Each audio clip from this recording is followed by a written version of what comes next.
আমাদের অঙ্গীকারের মধ্যে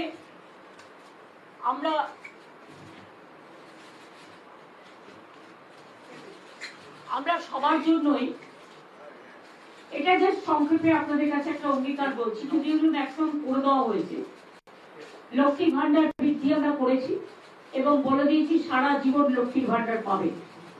যদি কেউ বলে আমরা করবো, তারা ভোটের সময় বলবে কিন্তু পরে করবে না, কিন্তু আমরা করে দেখিয়েছি এবং 1 মাস আগেই করে দিয়েছি।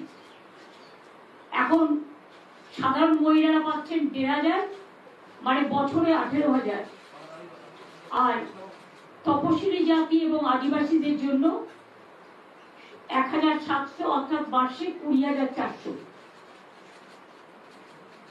1,500 করে আমরা, যেটা প্রায় 1 কোটি যুবকদের, যাদের বয়স 21 থেকে 40 বছরের মধ্যে, যারা স্কলারশিপ পায়, পাক কোনো অসুবিধে নেই।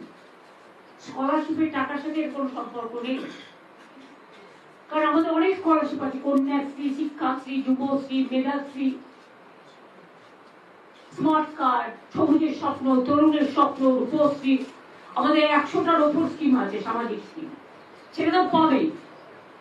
এটা আমরা বেকার ভাতা হিসেবে নয়, সে যখন পড়াশোনা করবে, পড়াশোনা করার স্কলারশিপ সে পাচ্ছে, কিন্তু তার একটা গাড়ি মাধ্যমিক পাস কেন করেছে, তার একটা হাত খরচের জন্য। এইটা আমরা দেব যতদিন সে চাকরিটা না পাচ্ছে, এবং তার মধ্যে কর্মসংস্থান পেয়ে যাবে, হয়ে যাবে। অলরেডি আমরা 2 কোটি ছেলে মেয়েদের চাকরি দিয়েছি, আর মোদী সরকার বলেছিল প্রতি বছর 2 কোটি ছেলে মেয়েদের চাকরি দেবে। ইন্ডিয়ার জাতীয় গড় 40% বেকারি বেড়েছে, আর বাংলার জাতীয় গড় 40% বেকারি কমেছে। বাংলায় মনে রাখবেন, দেশের দারিদ্র সীমার উপরে সংখ্যা বেড়েছে, আর বাংলায় দারিদ্র সীমার নিচে যারা ছিল তাদের প্রায় 1,75,00,000 মানুষকে আমরা দারিদ্র সীমার উপরে নিয়ে এসেছি।